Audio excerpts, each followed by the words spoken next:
Und jetzt begrüße ich die Chefredakteurin der Weltkunst und von Kunst und Auktionen, Dr. Lisa Zeitz.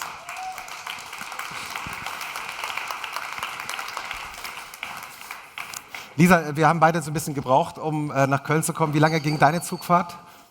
Meine Zugfahrt ging 7 Stunden. Ja, ist ja nichts. Tatsächlich war ich so froh, dass ich ein Buch dabei hatte und das habe ich von A bis Z gelesen. Was hast du gelesen? Eine neue Biografie von Rosa Schapire. Das war eine Kunsthistorikerin, eine der ersten promovierten Kunsthistorikerinnen. Und die war dann als Jüdin natürlich in Hamburg in Gefahr, ist ausgewandert nach London und wurde von London aus Weltkunstkorrespondentin bis zu ihrem Tod 1954. Und jetzt wünsche ich viel Vergnügen Lisa Zeitz in einem ganz besonderen Gespräch über The Art of Africa. Lisa, du stellst deine Gesprächspartnerin selber vor. Ich freue mich jetzt sehr, übrigens wird das Gespräch auf Englisch stattfinden, mit Sakhile Matlhare zu sprechen aus Frankfurt.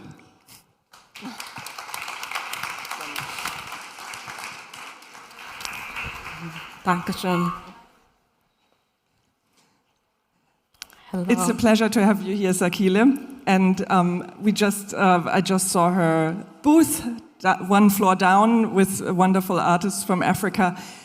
Sakhile and I also bonded because we both went to boarding school in New England, and it's 2 schools that actually competed with each other. Of course, there was a little bit of time in between. Mm-hmm. You went to Hotchkiss, I went to Choate, and you have a very international career. You went on to study in Australia, and then you wrote your dissertation in Chicago. And the topic of your dissertation on African contemporary artists and the gatekeeping process is something I want to speak with you about which I want to speak with you, because you became a gatekeeper yourself. You have a gallery now. You founded a gallery with your partner Daniel Hagemeyer a few years ago in Frankfurt. Beautiful space near Alte Oper, smack in the middle of Frankfurt. And you have become a gatekeeper. How is it? You are a trained sociologist. Now you have a gallery.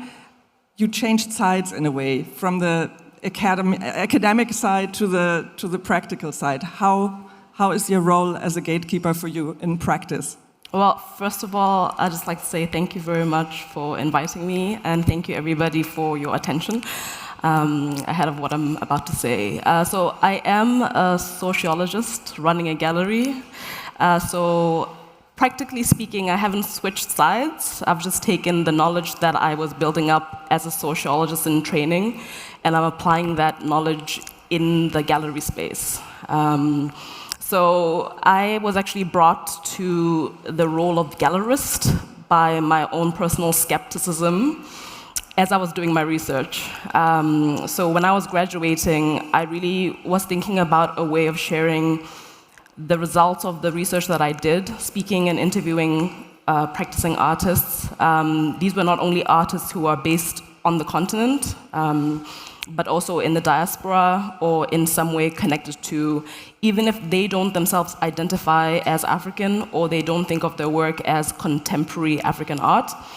Oftentimes their opportunities would be connected to or affiliated with this category of contemporary African art. And so they had to contend with this categorization whether or not they personally saw it as relevant to their practice. So that made me very curious. So as a trained sociologist, I wanted to stay in the academy. I wanted to be a professor. Ideally, in an ideal world, I would be a professor of sociology working in a research institute, research university where I can continue doing my research and be in the classroom with students.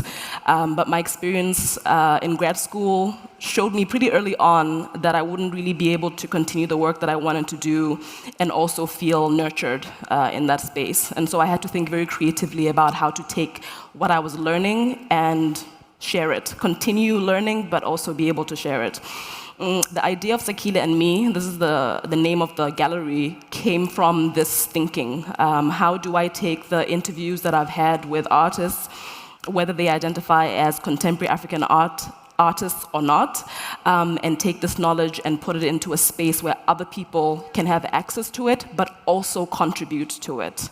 And so that's really how I see the work that I do, or the gallery space itself working. So yes, I am a gatekeeper, but I'm a gatekeeper who's been brought into the space because of my skepticism in how the gatekeeping process works.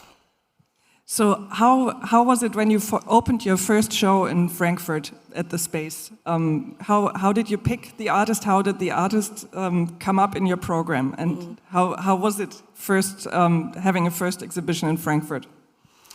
It was an extremely surreal experience. The first artist we showed, Nena Okore, is an artist that I interviewed while I was doing my graduate research. And she's also a professor, so she teaches sculpture. And what I really appreciated about Nena Okore's approach is that she continues her practice as a practicing artist, while at the same time teaching, but also learning. So she's constantly moving between the student-teacher role. And I think I was personally attracted to that because that is how I was seeing my work as well. So when we had the opening, my partner and I really had no idea what to expect because I had just moved to Germany. I'm originally from Botswana, but when I was 18, 19, I moved to the US for school. And I had just moved to Germany, specifically Frankfurt, and I had never lived. I'd visited for 14 years, but I had never lived in Germany, so I didn't actually know what that meant, especially not having the language. I'm B1, so I can have a slow conversation with a 5-year-old. But we really had no expectations. And so we were starting out, and so the people who were coming in were being introduced to the space, but also being introduced to this artist that most of them did not know. And they were also being introduced to the work that we were doing. And it was about 30 or so people. In the space that we have, it's quite an intimate space. It felt like a lot of people to have that many people there. But everybody stayed a really long time because they were really curious, they had the interest, they wanted to speak with Nena, and Nena also, of course, having traveled to Germany, was also curious about how people are receiving her work or how they receive her work. And so it was a very open space and encouraging, and really part of the reason why we wanted to continue and see whether it was possible to build on top of that. Yeah. We spoke before, this concept of Africanness is, of course, African art right now, it's this label. Of course, it's crazy because Africa is a continent. It's so big, and for other continents, you wouldn't label art like that. So that's in your dissertation, you say there's a way of trading in and trading on Africanness. So for some artists, it's actually they kind of have to overcome this stamp or this label Africanness, and others may work with it. But it's very it's a thing that's actually absurd to build this net around a continent that is so rich, so big, 2,000 languages, 1.3 billion people in Africa, and it's still, people see art and say like, oh, African art, as if that means understanding it. How is your experience here at the fair? I saw the big painting by Mario Moore is it a self-portrait of him, or is it? No, the large painting is actually paying homage to another artist, okay. A Detroit-based artist. Okay. So you see this man in a boat. Maybe you've seen it. It's a great painting because it's like seen from top. Man in a very bright suit lying in a boat, and then it's very kind of a happy image. But then again, also there's also a little bit this coffin-like feeling that somebody is dressed up lying in a boat, like in a coffin. So how do people react to this work, for example?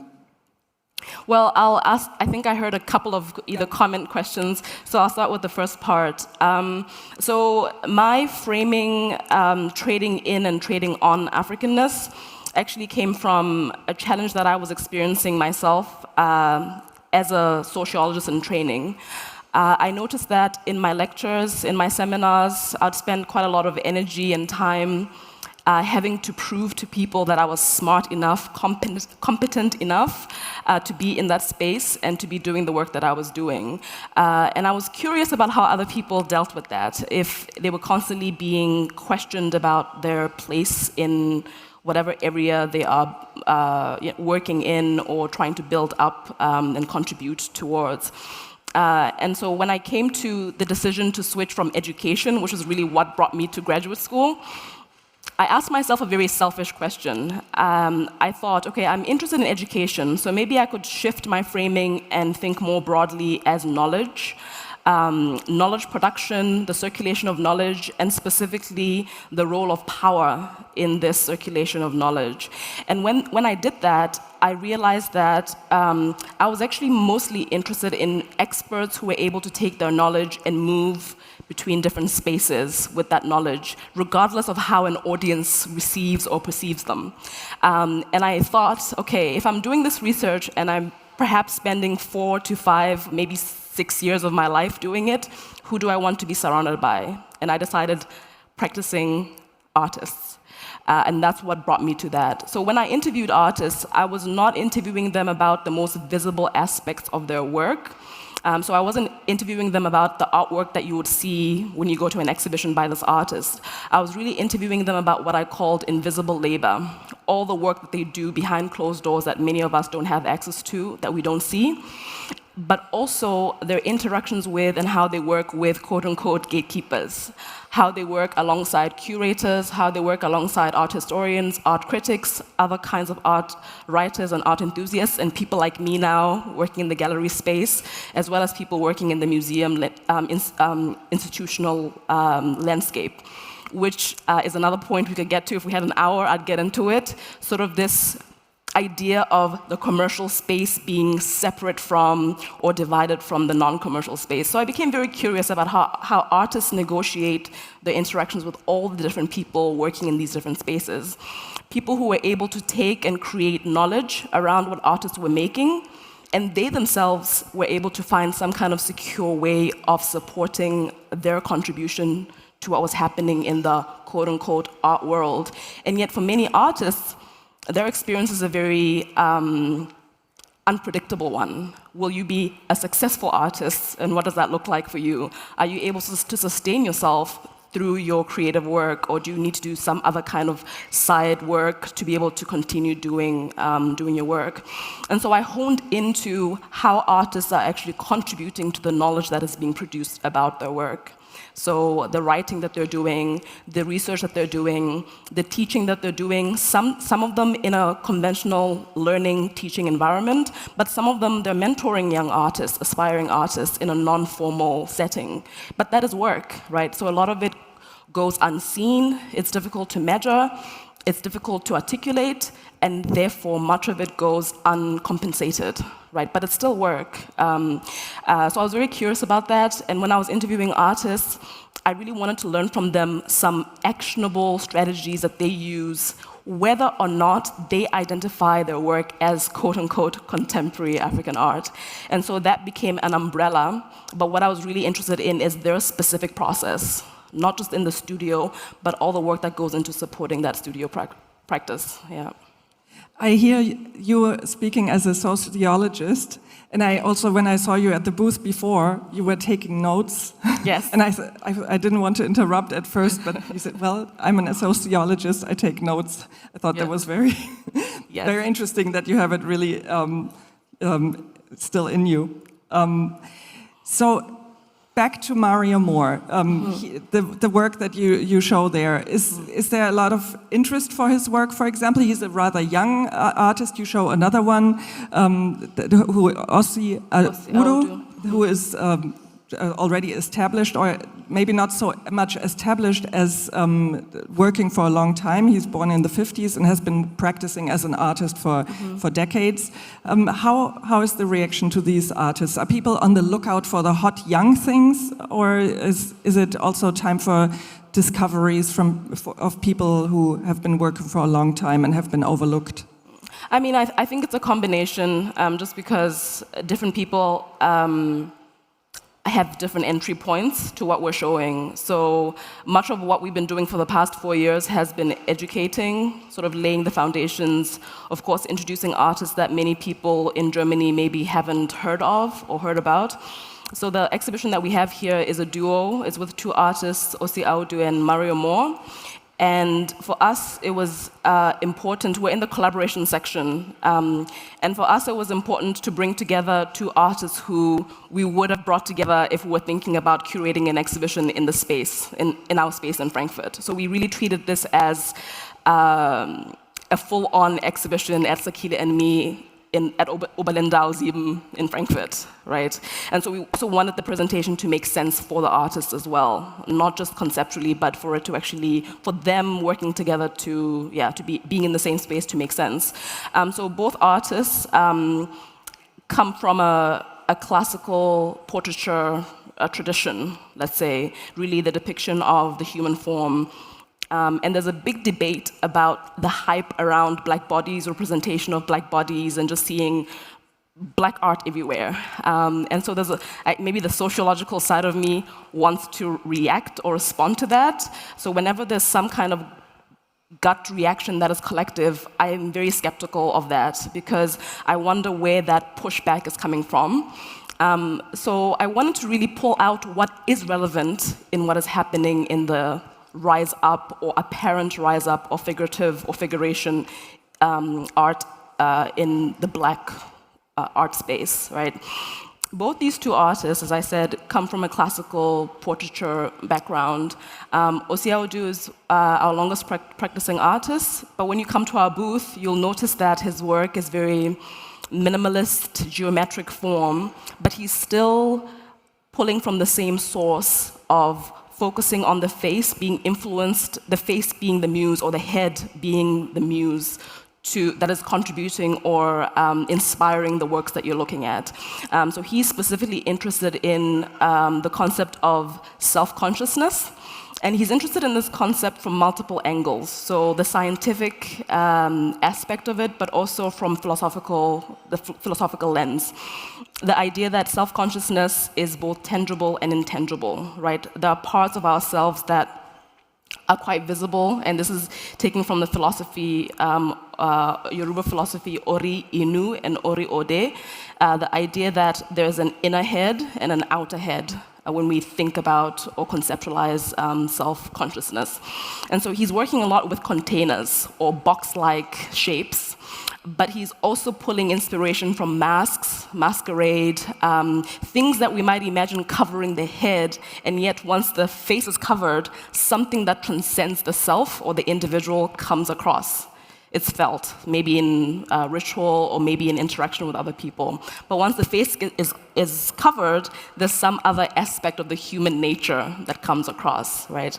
And so what we really appreciate in the way Osi Audu talks about and approaches his work is that when you look at it, it looks really simple. It's very, as I said, minimalist, and yet there's so many subtle layers that really require you to slow your looking. And yes, that's a little bit more challenging in a context like this because there's a lot to see. But once somebody is pulled in, you really see somebody spending such a long time looking at this one seemingly basic shape. And then for Mario Moore, he is approaching it very much in the more traditional or classical approach to portraying the human figure or the human form. And he's interested in matters of self-actualization, so depicting people. When you look at them, you feel something. Hopefully, you can relate to what is being communicated. And he's not only interested in the representation of black bodies or black figures, but specifically the environment in which they're portrayed in. So for the two paintings that you see here, he shows black men or black bodies at ease and surrounded by a body of water. And this is significant because he feels that and he sees that oftentimes black men are not portrayed at ease. So in comfort, in leisure, interacting with loved ones, just at ease, resting. So the two images that you see is really a connection between the body itself as well as the environment, the body of water, but showing them in a state of ease. They are really worth checking out. So do go see Sakhile&Me, one floor below, and I thank you so much. By the way, Sakhile is now also on the board of Art Cologne, so that's great news. Thank you so much. Thank you so much, Lisa. Thank you. And we are now going to learn. Achso, jetzt können wir auch wieder Deutsch sprechen. Wir werden jetzt was. I'm still thinking about my inner head and outer head. I'm still reflecting on that. Good, good. Yeah, that's a very good metaphor. Thank you so much for coming by. Thank you. Appreciate it. Take Vielen it Dank, away. Lisa Zeitz.